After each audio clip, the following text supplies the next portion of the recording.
موږ صوبایي حکومت ته خبر ولېږلو چې یقینا دغه خو هغه خلک دي چې خپل هم په ځای پر ځای د مظلومیت شکار دي. دا به کیدی شي د مظلومیت خبره وپوهېږي چې دا څه شروع دي. هغه وویل خلاص به شي، رژیم نیمایي ته به خلاص شي. هغه به وشي. دا الټا د دغې هوم سیکرټري په دستخط باندې چې د هوم منسټر لاندې وي پنجاب ته ورکول شول. چاته؟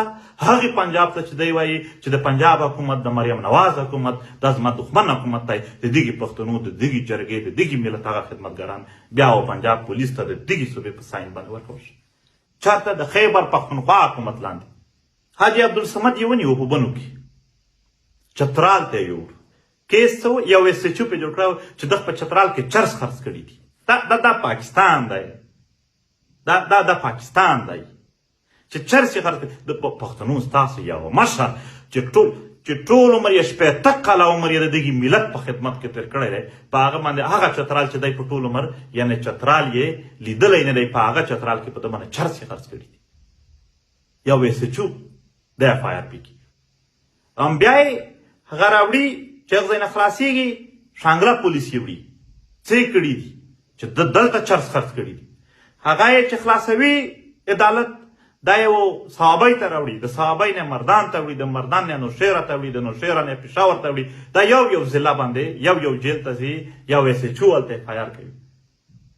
هغه یې کوهاټ ته وړي، کوهاټ نه بنو ته وړي. موږ دلته او بیا ملک نصیر په خیبر کې نیول شي، بیا یې پېښور ته وړي، بیا یې کوهاټ ته وړي، بیا یې ډي خان ته وړي. په ډي خان کې اف آی آرونه څه دي پې؟ هلته ویل په وزیرستان کې یو کس اف آی آر پې کړی دی چې ما ویډیو کتله، هغه مې کتلو په فیسبوک باندې تقریر، دغې سړي یې پاکستان خلاف خبرې کولې. اول خو د پاکستان شته چېرته؟ دومه خبره هلته انټرنیټ نشته دی چې هغه کس ته خلک کور ته ورغلل چې ولې دې اف آی آر کړی، چې زه خو خبر هم نه یم. دومره دروغجن اف آی آر. بیا یې سیند ته یوړو. نن سمده جو سیند حکومت سره دی. د خیبر پښتونخوا د هوم سیکرټري په ساین باندې د پیپلز پارټۍ و لاندې حکومت ته هلته حواله شو پولیس ته. چې دلته پوښتنه وکړي چې ولې کوئ داسې، هغه وایي زموږ وس نه چلېږي. ساده خبره وکړي. تاسو خو په یو بل پسې وایئ چې زه ډېر ښه یم، د پلانکی نه دی، خو دلته په عمل کې خو تاسو یو هم ښه ځان نه ثابت. د دغو اولسونو په سر باندې مو، د دغو اولسي خلکو په سر باندې مو پرېږده چې ولسي خلکو په سر باندې جګړه کوي. یو ظلم خدای دومره فیک اف آی آر کول، یو جبر خدای په دومره فیک اف آی آر کولو کې د انسانانو نیول، جیل ته باندې کول، د هغې پر خلاف باندې جګړه مو وکړه. نه مو وکړه. درته وایي چې کوم سیاسي حکومت یې کولی شي. شاید چې کوم سیاسي حکومت یې نشي کولی، خو بیا خو ستا هم څه ډیفرنس نه شو. بیا خو لکه کوم سیاسي سړی دی ته هم بیا هغه شان شپلی.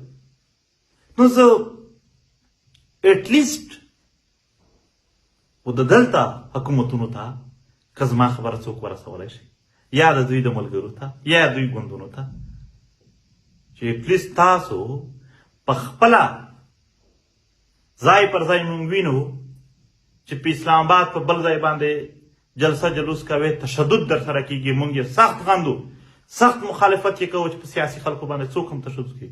خو البته ستا لاندې چې دا کېږي بیا به انسان څه وایي. نو دا هغو ته هم وایو. نن هم نجیب اورکزی په زور باندې هلته په اورکزی کې بند پروت دی. او که د زور نه رسېږي یو سټیټمنټ خو کولی شي چې موږ د دغو سره نه یو، زموږ زور ختم شو. نن هم چې جی ایچ کیو نه یو میسج ورته وشي چې د پلانکی په جیل کې دی، سبا یې خلاص کا، سبا یې خلاصوي، او که ورته چې په دې شپه یې خلاص کا، په دې شپه یې خلاصوي. او که یو میسج ورته وشو چې سبا د پلانکی ارسټ وارنټ جاری کا، نن یې جاری کوي. هغه دلته د اولسونو د راپورته کېدلو په ولسي حرکتونو کې، یعنې د ولسي حرکتونه معنا په سیاسي طرز باندې، په هغې کې دا عدالتونه د جی ایچ کیو د صوبېدارانو لاندې د دوی د په میسجونو باندې لګیا وي.